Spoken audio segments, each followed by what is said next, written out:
Welcome to my space and thoughts on all things health. We are here again. We are on episode 2 with Dr. Rose Misati. Sorry, my name is Nyambura. Those who don't know me, welcome again.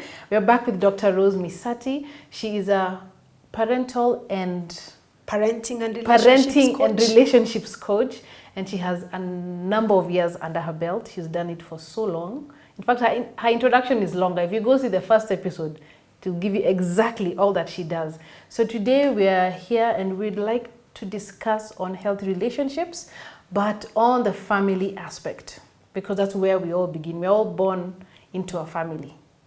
So that's what we are going to be talking about today. So tell us, Mokaribu sana. Thank you so much, Nyambura. And this is a very, very important conversation because what many people don't know is that your family relationships, that is the relationships you had with your parents especially, they form the blueprint of your later relationships. So if you're struggling with your relationships right now, you need to check your primary relationships. And I'm saying this is important because many people are in denial. Because we were taught and trained and raised and nurtured to honor our parents. And we think that if we say the truth, which could be negative, we are dishonoring our parents. So many people will want to say, I was raised in a perfect family by perfect parents.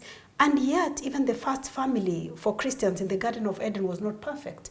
The first homicide occurred in the first family, where Cain killed Abel. So we cannot claim that we come from a perfect family because there are no perfect people. Or those who want to confess that my family is struggling, they are judged, they are criticized, and they are condemned. Because how can you say this about your family?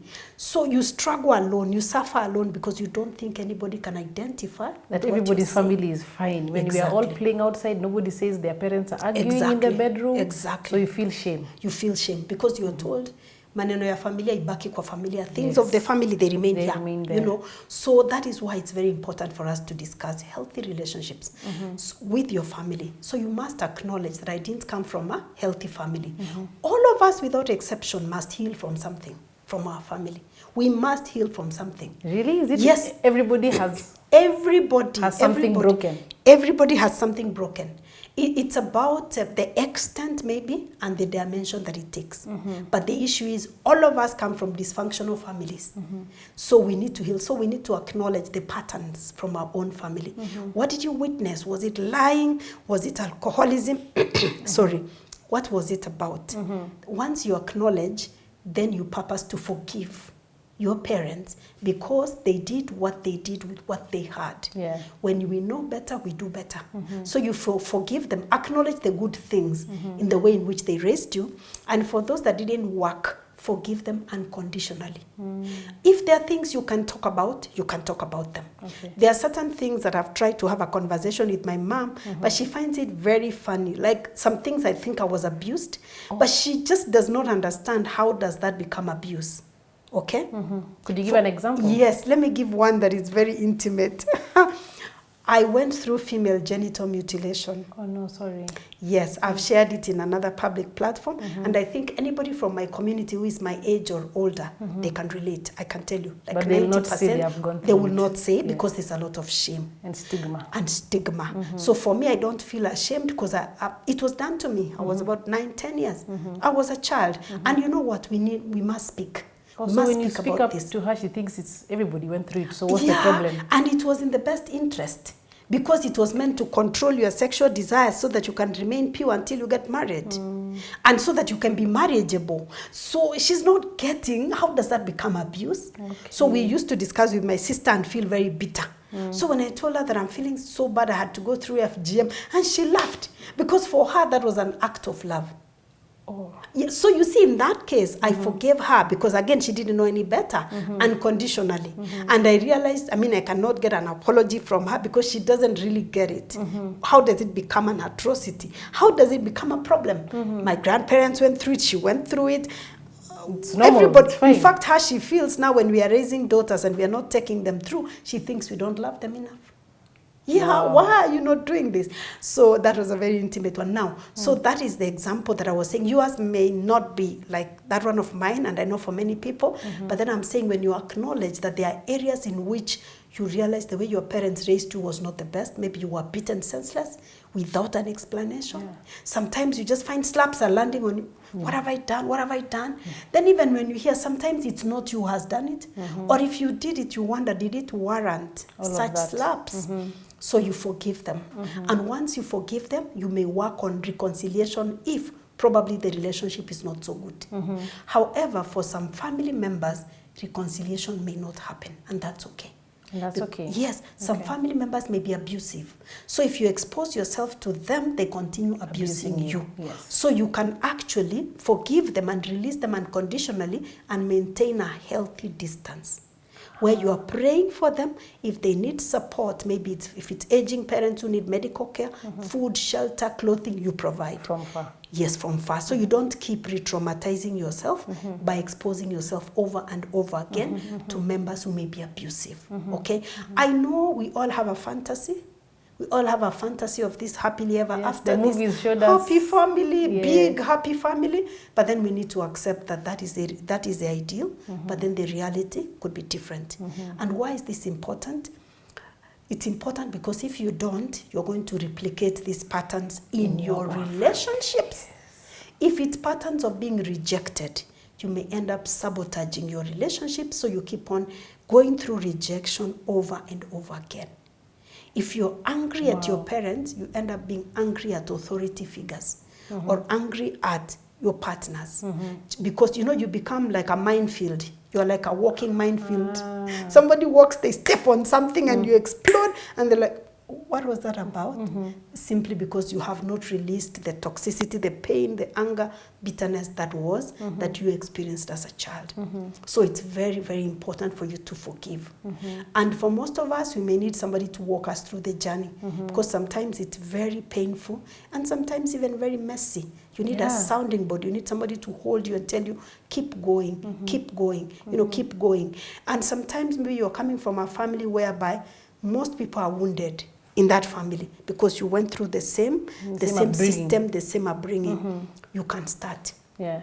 You don't have to wait for everybody to go through it, but you can start, and maybe by you starting, you might actually engineer, a revolution. A ripple effect. Healing, a ripple effect, that's the word. Many times I have families reaching out to me because I'm also a certified family trauma professional, and they're like, we want to heal as an extended family. I tell them, you'll be frustrated because there will never be a time at all of you on the same table. On the same journey, on the same path. When the student is ready, the teacher appears. So I tell people, if you're the one who is ready, you start. You start. Okay. And then probably by healing, you're going to start acting differently. And when you act differently, then the rest of the people will be like, what is this? I also want a bit of this. In fact, my sister told me the other day, I've been through a healing journey for quite some years. So my family noticed. So I think they were just talking among themselves like, she's different. So my sister talked to me and said, we have been talking about you and wondering, you're very different. And then she said, now I'm translating. In my mother tongue, it sounds very beautiful, but it's something like, whatever touched you, can it also touch us? Me. And I'm like, it may, but probably you're not ready to be touched. I'm like, yeah, it may. I mean, in other words, what she was saying, you're different. She said, we're raised together, but you're so different. I said, yeah, it has been sweat, blood, and tears, because I had to go literally to the trenches and own my wounds and seek healing and forgive. If you don't uncover, you cannot recover. You cannot recover. If you cannot name, it cannot be healed. You must name it. Yes. So it's ultimately important for us to have healthy relationships with our families of origin. So what if I'm no longer around my family? Maybe I relocated and left that behind me. Do I still need to heal, or am I fine? Maybe I've relocated to Uganda, left my family in Kenya. We don't talk, we don't speak, and we are okay. Am I really okay? In fact, the deepest impact is not physical, it's emotional. So it traverses circumstances, distance, and what have you. Okay. For most of us, we are not with our family members because as you become an adult, as you individuate, you are not with your family members. But the chains that bind you are emotional. So it doesn't matter even if you're in Singapore or whatever. Uganda is even near. Even if you're in Singapore, Malaysia, or the emotional whatever, wound is... Exactly. So that's why you need to heal. It doesn't matter how far you go. Sometimes people tell me, young people tell me, I want to get a job and I will go very far away. To run away? Yes, to run away. And I tell them, going far away is not going to help you. You need to, because you can be very far, but you're emotionally chained to your family members. It's like they're there with you. It's like they're there with you. They affect, they influence everything you do every waking day. So unconsciously, I don't know that. Yes. I'm making decisions from the chains that I have. In fact, that is the thing. Many of us, what we are doing, we are just replicating patterns. Okay. We are just replicating patterns. And it's interesting sometimes when I take people through healing and they look back and they're like, what? I didn't realize. I've just become, have you noticed that you become like your mother? The things you never liked about your mother, you This is actually what become you're becoming like her. like. We used to find our mother very harsh. And I just said, hey, me, I'm going to love my children. I'm going to be very kind. I'll never Until beat my them. children just told me, angry mother. I said, angry? They said, you're angry. I said, am I? And I became defensive. And then I just videoed myself one time, or I think they videoed me and showed me. I'm like, oh my God, that's my mother right there. So the more things change, the more they remain the same. Okay. So subconsciously, these patterns keep influencing you. But then now when you choose to heal, you actually break the patterns because you're consciously aware. And it's not a walk in the park. It's like swimming upstream.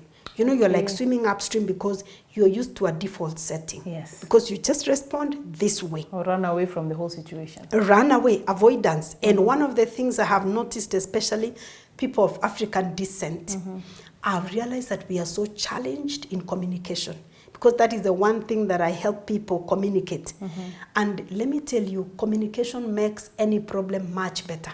And it worsens even the tiniest, littlest problem. So you will find people just shut down and they do not even give any warning that I'm going to shut down. Some people are passive aggressive. They keep quiet, and then they explode on you and they're like, what have I just done? You're wondering, where has this come from? Like the proverbial straw that broke the camel's back. Because they learned not to express themselves, dissatisfaction, or whatever concerns they have. So we need to heal so that we can then change whatever patterns that are unhealthy that we have inherited from our families. That's critically important for all of us. So if I don't heal, I'm not going to move. If you don't heal, you're going to be stuck in patterns that you have no control over. You know, you find that you're stuck in patterns, even you don't understand yourself. So for you to move, you actually need to heal first of all. Then you can be unstuck, and then you can be able to, you know, move and progress in your other relationships. In fact, my other relationships, in your that's other where relationships. It comes in, yes. In fact, I told somebody that in what I have read and even my experience, nobody begins getting abused in romantic relationships. No. The way you hear somebody at, I've been abused in marriage by a boyfriend, girlfriend, usually abuse began from your family of origin. It is just replicating itself. From your family of origin, it might have been physical. Then when you get into romantic relationships, it's emotional or it is sexual. Yes. So nobody starts being abused. So it becomes familiar. I mean, it is familiar. So you feel it's not bad. You because feel this is something I've experienced before, exactly. So it's okay. Exactly, it's acceptable. You know, abuse, now talking about abuse is like an electric shock. The first time it shocks you, but as you keep on touching, you develop tolerance. So there are some patterns we have developed tolerance to, either being mistreated or being maltreated or being under cared for. And we are so used to them, they are so familiar because that is what our brain is used to. And that's why it is critically important. If you have any unfinished business with any family member, especially a parent, because that's a significant person in your life, you need to just go back and say, what was this all about? And begin by unconditionally forgiving them. Meaning whether they are asking for forgiveness or not, you forgive them. Because it's for you, it's not for them. You are setting a prisoner free. Anyway. Exactly. You are setting a prisoner free. And then you realize the prisoner was you. So you need to set yourself free. Wow. So if I don't heal my family relationships, my other relationships are not going to work. Exactly. They will struggle as they should. As they should. Because there are some people who say, oh, but it's working. What do you mean by it's working? Are you enjoying or are you surviving? Or coping? So for you to enjoy and thrive, fulfilling relationships, you need to forgive and let go of whatever patterns that are unhealthy from your families. Because all of us really, we deserve an abundant life. Yes. We deserve to live a full abundant life. Yeah. And we owe it to ourselves now. Yes. Yeah. Yes. Yes. Wow, guys. That's serious, man. Our healing begins from the family, not Yes. anywhere else. And we must learn to forgive others, and then we end up realizing that it was for me. It was, yes. It was actually for me. And actually next week we'll be talking about forgiving yourself. Yes, How to be able to forgive yourself. Mm-hmm. So thank you so much for coming and sharing. And guys, she's just giving snippets. She has so much. She has a wealth of knowledge. And so if you'd like to reach out to her, her details are below in the comment section. You'll be able to, in the description box rather, reach out to her. And if you want to take yourself through a session with her, or your family, or maybe you're looking for somebody who can guide you through this journey, she'll be there for you. So thank you so much, guys, for staying on. See you next week as we talk about forgiving yourself. Don't forget to like and subscribe to the channel. See you. Bye. Bye.